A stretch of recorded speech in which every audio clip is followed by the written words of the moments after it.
Concave mirror is known as a converging mirror. ಅದು ಬಿಟ್ಟು ಇನ್ನೂ ಒಂದು 4 ಕ್ವಶನ್ ಇದೆ, ಇನ್ನೊಂದು 3 ಕ್ವಶನ್ ಇದೆ, ಎಲ್ಲ ನೀವೇ ಸ್ವಂತ ಮಾಡಬೇಕು.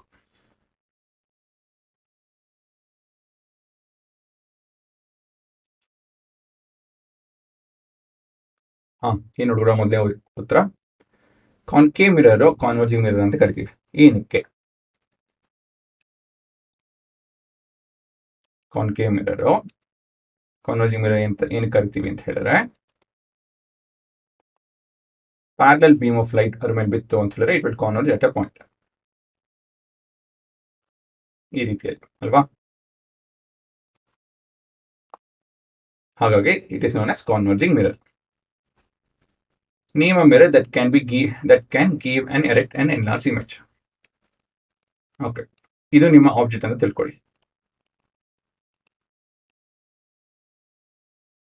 ಸರಿನಾ? ಇದುವರೆಗೂ ನಾನು ಈ ತರ ಆರೋ ಬರ್ದು ನಿಮ್ಗೆ ನೋಡ್ತೀನಿ. ಉಲ್ಟಾ ತಗೊಳ್ಳೋಣ, ಏನು ತೊಂದರೆ ಇಲ್ಲ. ನಾನು ನಿಮ್ಗೆ ಉಲ್ಟಾ ಬರ್ದ್ರು ನಿಮ್ಗೆ ಉತ್ತರ ಕೊಡೋ ಸ್ಥಿತಿಯಲ್ಲಿ ಇರಬೇಕು ಅಂತ ಹೇಳಿದ್ರೆ, ಇದು ಉಲ್ಟಾ ಅಲ್ಲ, ಆಬ್ಜೆಕ್ಟ್ ಈ ತರ ಇದೆ, ಅದರಲ್ಲಿ ತಪ್ಪಿದೆ ಅಲ್ವಾ? ಸೊ ಉಲ್ಟಾ ಸೀದಾ ಅಂತ ಏನು ಬರೋಲ್ಲ ಇಲ್ಲಿ, ಆಯ್ತಾ? ಆಬ್ಜೆಕ್ಟ್ ಹೇಗೆ ಬೇಕಾದ್ರೆ ಇರ್ಬೋದು. So there is no rule. So erect ಮತ್ತೆ ಎನ್ಲಾರ್ಜ್ ಇಮೇಜ್ ಅಂತ ಹೇಳಿದ್ರೆ ಹೇಗೆ ಕಾಣುತ್ತೆ? ಎರೆಕ್ಟ್ ಅಂದ್ರೆ ಈ ಚಿತ್ರಕ್ಕೆ ಇದು ಎರೆಕ್ಟು, ಮತ್ತೆ ಎನ್ಲಾರ್ಜ್ ದೊಡ್ಡದಾಗಿರೋದು. ಎಂತ ಮಿರರ್ ಇದನ್ನ ಮಾಡೋದು? ಕಾನ್ಕೇವ್ ಅಲ್ವಾ? ಕಾನ್ಕೇವ್ ಮಿರರ್ ಇಂಥ ಇದ್ರಲ್ಲಿ ಕೊಡುತ್ತೆ ಇಮೇಜ್ನ ಅಲ್ವಾ? Name the type of mirror used by dentist to diagnose the teeth of the patient. ಇದೇನೇ ಉತ್ತರ. Concave mirror gives an enlarged and erect image. ಹಾಗಾಗಿ ಡೆಂಟಿಸ್ಟ್ ಇದನ್ನ ಉಪಯೋಗಿಸ್ತಾರೆ.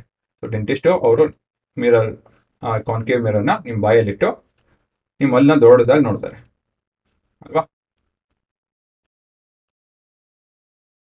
ಸರಿನಾ? ಮುಂದಿಂದು, why do we prefer a convex mirror as a rear view mirror. ಏನಕ್ಕೆ ಅಂತ ಹೇಳಿದ್ರೆ ಅದರಲ್ಲಿ ತುಂಬಾ ಕಾಣುತ್ತೆ. ಸಿಂಪಲ್ ಲ್ಯಾಂಗ್ವೇಜ್ ಅಲ್ಲಿ ಹೇಳ್ಬೇಕು ಅಂತ ಹೇಳಿದ್ರೆ, the field of vision is more. ಸರಿನಾ? ಈ ಮೊದಲನೇದು ಮತ್ತೆ 4ನೇ ಪ್ರಶ್ನೆಗೆ ರಿಟರ್ನ್ ಪಾರ್ಟ್ ಇಲ್ಲಿ ಇದೆ. ಅದೇ ಇವಾಗ ಏನು ಇದುವರೆಗೆ ಏನು ಡಿಸ್ಕಸ್ ಮಾಡಿದ್ರು ಅದೇನೆ. ನಿಮ್ಗೆ ಯಾವ್ದು ಇಷ್ಟ ಆಗುತ್ತೋ ಆ ಪ್ರಶ್ನೆ ಬರ್ಕೊಂಡು ಆ ಉತ್ತರ ಬರ್ಕೊಳ್ಳಿ. ನಿಮ್ಗೆ ಇವೆಲ್ಲ ಗೊತ್ತಿದೆ ಅಂತ ಹೇಳಿದ್ರೆ ತೊಂದರೆ ಇಲ್ಲ.